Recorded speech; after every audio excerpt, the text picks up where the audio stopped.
Bismillahirrahmanirrahim. Assalamualaikum warahmatullahi wabarakatuh.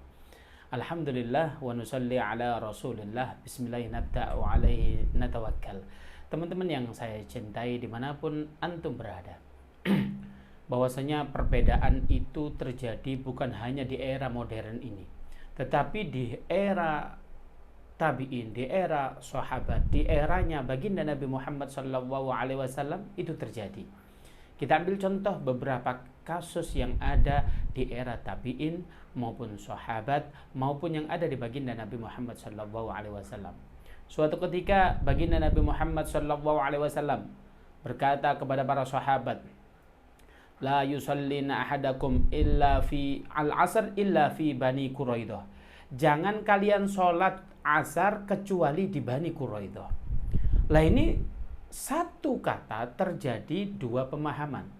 Yang pertama, ini asar mau habis nih, kita harus sholat bagaimanapun. Yang satunya, ya Rasulullah tidak bilangnya udah nggak boleh, ya jangan sholat. Ini terjadi perbedaan, sebagian sholat, sebagian tidak. Sehingga apa? Nyampe di Bani Quraidah, bertemu dengan baginda Nabi, kemudian dilaporkan, ya Rasulullah, ini bagaimana? Ini mana yang betul? Si fulan mengatakan, kelompok ini mengatakan bahwasanya ini sholat ini sudah mau habis, yang satunya tidak berani sholat karena engkau melarangnya. Maka satu perintah bisa dimaknai dua perbedaan. Oleh karena itu perbedaan terjadi pada zaman Rasulullah juga sudah terjadi. Lalu zaman sahabat, bagaimana zaman sahabat terjadi? Kita ambil contoh adzan pada saat sholat Jumat. Kita ketahui bahwasanya di masjid-masjid kita terdekat kita itu ada dua. Yang pertama, sholat Jumat itu adanya sekali, ada yang adanya dua kali. Lalu yang betul itu bagaimana? Kita ambil contoh, kita tarik. Dulu pada zamannya Rasulullah SAW, berapa kali adanya pada sholat tatkala sholat Jumat? Adanya di beberapa literasi yang kita baca, yaitu adanya sekali. Lalu bagaimana? Zaman Rasulullah sekali diikuti oleh zaman sahabat, yaitu sahabat yang pertama Sayyidina Abu Bakar. Tatkala baginda Nabi sudah wafat, tongkat estafet kepemimpinan dipimpin oleh baginda yaitu Sayyidina Abu Bakar, adanya sekali. Lalu bagaimana Sayyidina Umar? Adanya juga tetap sekali. Lalu bagaimana Sayyidina Utsman? Di awal kepemimpinan beliau, adanya sholat Jumat itu juga sekali. Lalu di pertengahan kepemimpinan beliau baru adzannya dua kali. Ini orang kadang membanding-bandingkan nih. Ya sudah, ente mau adzan versinya Rasulullah atau versinya Sayyidina Utsman?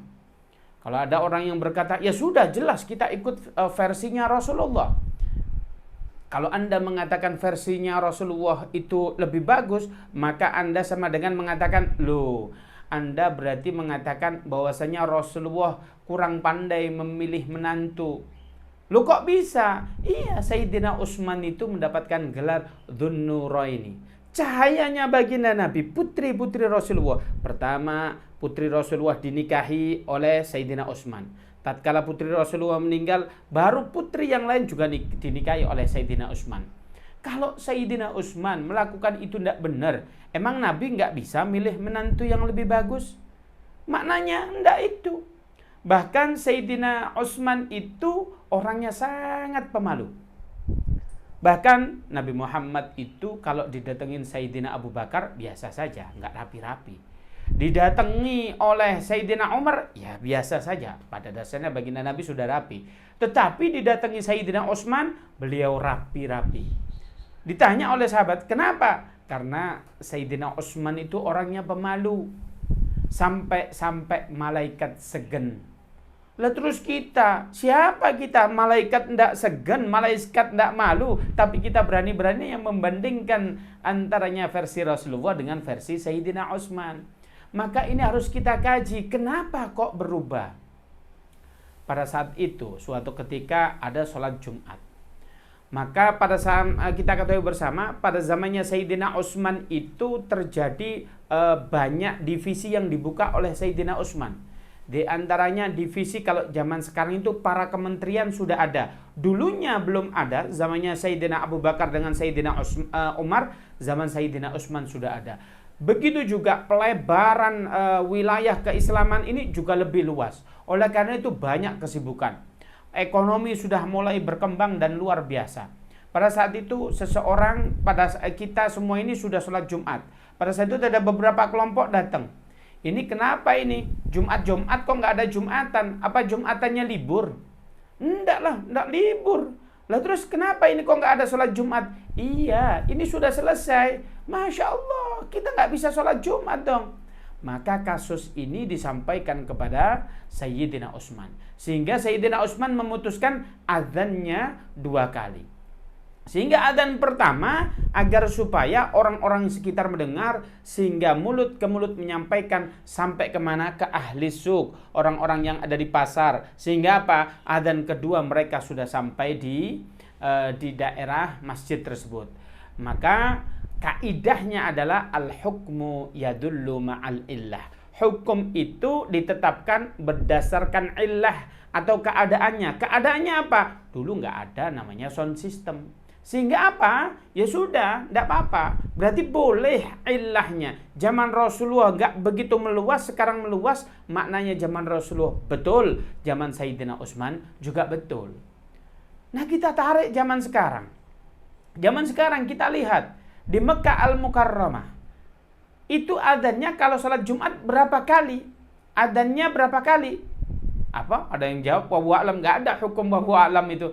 Adzannya ternyata di Mekah Al-Mukarramah itu adzannya 2 kali. Ilahnya apa ini? Sound sistemnya kan keren. Wah, kita di Mekah itu kalau seandainya imamnya batuk gitu ya. Kalau di Indonesia, di Singosari, di Malang ini nyampe gitu.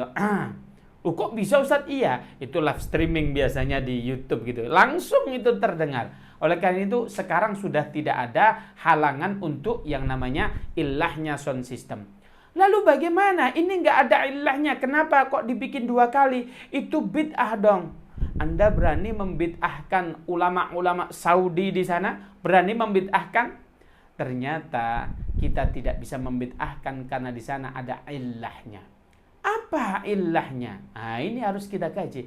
Ilahnya atau sebabnya adalah di sana ada orang tawaf. Seandainya adzannya sekali, Allahu Akbar, orang dipaksa berhenti, maka bejibun orang yang meninggal karena terinjak. Kalau adzannya 2 kali, pertama kali bismillah, Allahu Akbar, maka yang tawafnya tinggal dikit disempurnakan. Kalau tawafnya baru mulai, maka dihentikan, ditunda sampai nanti. Itulah sehingga hikmahnya ada adzan 2 kali. Kalau di Mekah ada tawaf, lalu di Madinah, kenapa? Ilahnya apa ini? Di sana nggak ada tawaf, sound sistemnya keren. Adzannya berapa kali? Adzannya 2 kali. Lalu ilahnya apa ini? Kira-kira apa teman-teman? Ternyata ilahnya atau sebabnya di sana pahalanya gede. Kita ketahui bahwasanya siapa yang sholat di Masjid Nabawi dikasih pahala 10.000 kali lipat. Jangan dong, ini sholat di sana fadilahnya gede. Oleh karena itu 2 kali dong. Kalau saya nggak dapat, nanti pahalanya berkurang. Maka ilahnya saking gedenya pahala di sana. Kalau di Mekah 2 kali ada ilahnya, di Madinah ada ilahnya, ada sebabnya. Lalu di Istiqlal, di masjid kita sekitar ini bagaimana? Ada yang 2 kali, ada yang sekali. Itu pun ada ilahnya. Ilahnya apa? Atau sebabnya apa? Ya jangan dong. Kalau di sini adanya sekali, di Madinah aja yang pahalanya gede, dia dibikin 2 kali. Lah di sini pahalanya udah nggak gede. Kalau saya terlambat, maka saya tidak dapat apa-apa. Maka semuanya ilah. Sehingga perbedaan ini kalau kita pandang dari sudut keilmuan, fa insyaallah aman, tidak ada perbedaan. Itulah secara histori adzan itu terbagi menjadi 2, ada yang sekali, ada yang 2 kali. Lalu kita lihat nih, beberapa masjid, kita ambil contoh, kalau adzan sudah terjawab. Di beberapa masjid itu kalau khutbah, ada yang pakai tongkat, ada yang nggak pakai tongkat. Lalu ini bagaimana? Apakah zaman Rasulullah pakai tongkat atau nggak pakai tongkat? Dulu pertama kali sholat Jumat dilakukan di Masjid Nabawi. pertama kali Rasulullah khutbah di Masjid Nabawi, pada saat itu menggunakan tongkat. Beberapa sholat Jumat menggunakan tongkatnya. Tetapi pada saat itu ada salah satu sahabat mengatakan, "Ya Rasulullah, apakah aku boleh membuat mimbar di mana orang sholat Jumat banyak sehingga orang bisa melihat engkau ya Rasulullah?" Sehingga apa? Dibikinkan mimbar. Tetapi riwayat mengatakan setelah adanya mimbar, Rasulullah sudah tidak pernah pakai tongkat. Maka apa? Kalau ada yang pakai tongkat, berarti apa? Mengikuti sunnahnya Rasulullah sebelum ada mimbar. Kalau ada yang pakai mimbar, berarti apa? Mengikuti sunnahnya Rasulullah, yaitu pakai mimbar. Sehingga apa? Kalau kita tahu sejarahnya, enak dalam menghadapi perbedaan. Pakai tongkat boleh, nggak pakai tongkat boleh. Adzan sekali boleh, adzan 2 kali boleh. Yang nggak boleh apa? Yang nggak sholat Jumat. Itu yang nggak bagus. Oleh karena itu perbedaan zaman sahabat ada. Lalu apakah zaman tabi'in itu ada? Ada.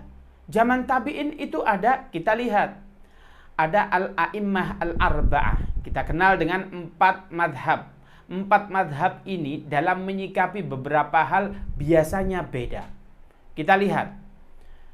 Sumber hukumnya tetap Al-Quran. Sumber hukumnya tetap baginda Nabi Muhammad SAW. Lalu penerapannya kok bisa berubah? Kita ambil contoh. Ma yubtilul wudu, hal-hal apa saja yang membatalkan wudu. Kita ambil contoh madhab Hanafi, maka memegang yang bukan mahramnya tidak batal. Madhab Imam Syafi'i, bahkan memegang istrinya saja batal. Imam Maliki, memegang yang lawan jenis bukan mahramnya tidak batal kecuali bisyahwatin. Imam Abu Hanifah, beliau mengatakan bisyahwatin walau min ghairi syahwatin tidak batal. Ini bagaimana nih? Kalau Imam Syafi'i, kenapa? Beliau berpandangan mahram itu terbagi menjadi 2. Yang pertama mahram muakkad, yang kedua mahram muabbad. Apa itu mahram mu'abbad? Mahram mu'abbad itu yang dari lahir sampai sekarang, sampai kapanpun, maka dia tidak membatali. Kita ambil contoh, kakak kita, adik kita, ibu kita, maka selamanya itu tidak batal. Tetapi mahram mu'akkad itu apa? Kata Imam Syafi'i, ya istri kita. Dulu sebelum kita akad, maka itu ada waktunya. Sebelum kita akad, dia bukan mahram kita.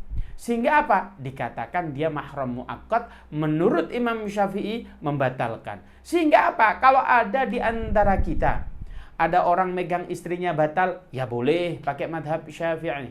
Kalau yang tidak batal, boleh. Lu saya ini kalau megang ikut madhab Imam Malik, kalau dengan syahwat walaupun istri batal. Saya ini Ustadz kalau megang istri saya enggak syahwat, megang istri orang yang syahwat, ini enggak boleh, itu lebih parah itu ya. Maka oleh karena itu perbedaan ini kita sikapi dengan ilmu yang bagus sehingga kita tidak ada perbedaan. Apapun perbedaannya, apabila kita kaji dengan ilmu, fa insyaallah kita akan baik-baik saja.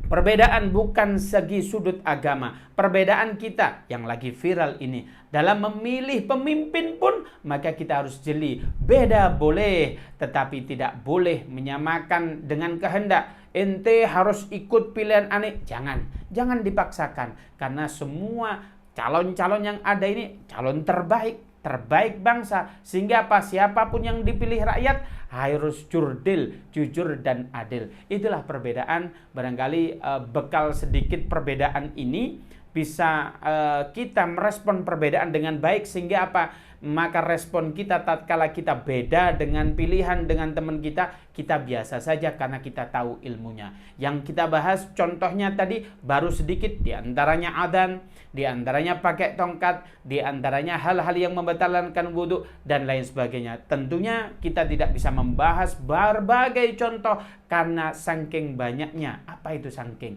Saking itu begitu banyaknya perbedaan yang ada di antara kita. Oleh karena itu, ayo kita berbeda boleh, tapi memaksakan untuk satu pilihan tidak boleh. Itu saja yang bisa saya sampaikan. Saya akhiri. Assalamualaikum warahmatullahi wabarakatuh.